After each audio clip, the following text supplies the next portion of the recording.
Benvenuti amici, ben ritrovati. Arriva puntuale anche quest'anno il primo tutorial dedicato alla ghirlanda natalizia, perché non sia mai che pubblico una serie natalizia senza una ghirlanda, e infatti quest'anno ci saranno almeno 2 progetti dedicati. Quello di oggi riguarda la ghirlanda in feltro, un'idea un po' meno scontata, un po' meno classica, ma comunque molto natalizia, che spero vi incuriosirà. Se così è, io vi invito come sempre a continuare a guardare questo video ed ecco la lista dei materiali necessari per questo progetto.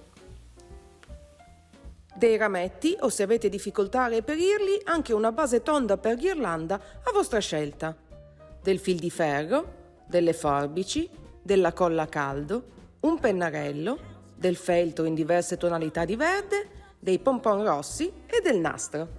Iniziamo creando la base per la nostra ghirlanda. Io ho deciso di farlo utilizzando dei rametti che avevo in casa, che ho assemblato usando il fil di ferro, proprio come vedete.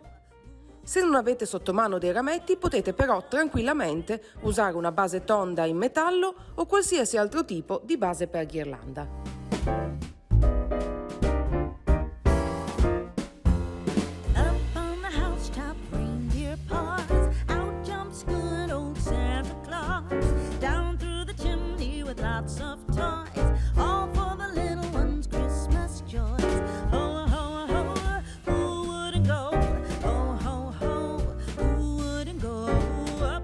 Una volta preparata la base, creiamo un fiocco con il nastro e del fil di ferro in questo modo.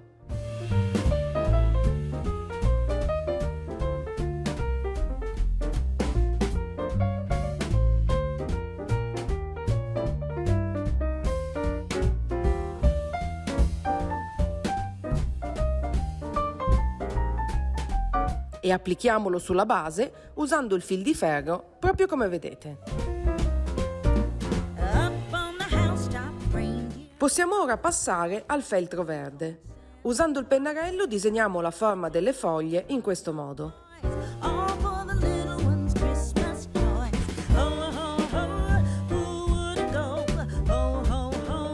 Poi ritagliamole.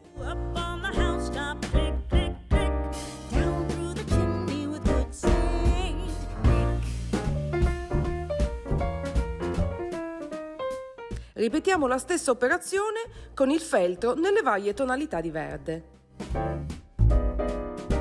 Una volta ricavate tutte le foglie necessarie, possiamo procedere con l'assemblaggio.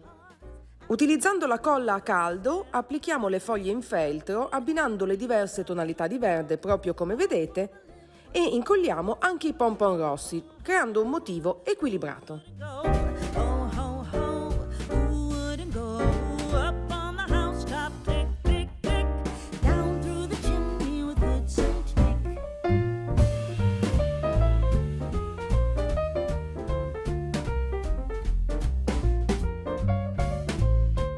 Una volta soddisfatti del risultato, usiamo un cordino o, come nel mio caso, della lana per creare un gancio che ci permetta di appendere la nostra ghirlanda, proprio come vedete. E voilà!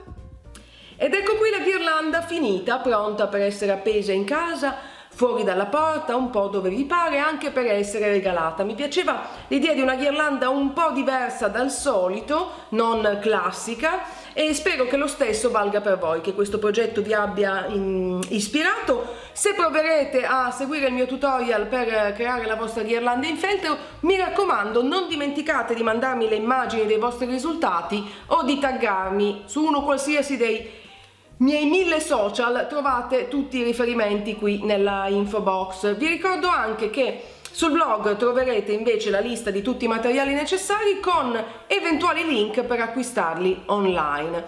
Come sempre, appunto, io mi auguro che l'idea vi sia piaciuta. Se così è, non dimenticate di cliccare mi piace in modo che io possa saperlo, e se non l'avete ancora fatto iscrivetevi al mio canale per non perdere nessuno dei prossimi video. Per oggi non c'è altro, un bacio a stampo e noi ci vediamo nel prossimo video. Ciao!